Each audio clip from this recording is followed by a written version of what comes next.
守ってくれたから花はまた咲くことができるの。だから次の世界が楽園が開かれた時また会える。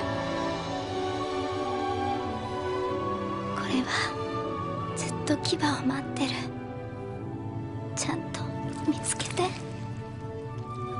きっと今度こそ望んだ楽園。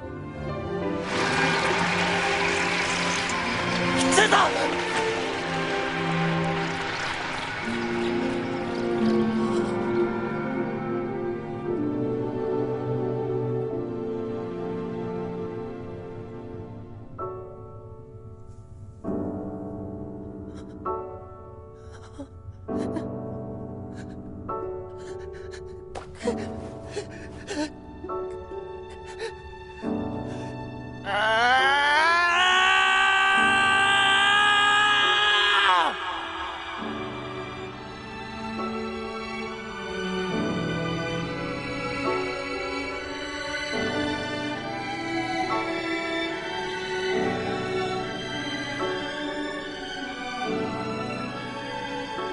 楽園なんてきっとどこにもありはしない。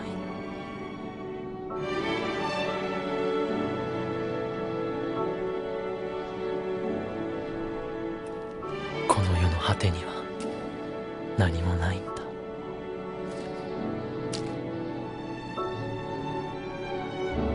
どこまで歩いても同じ道が続いてるだけ。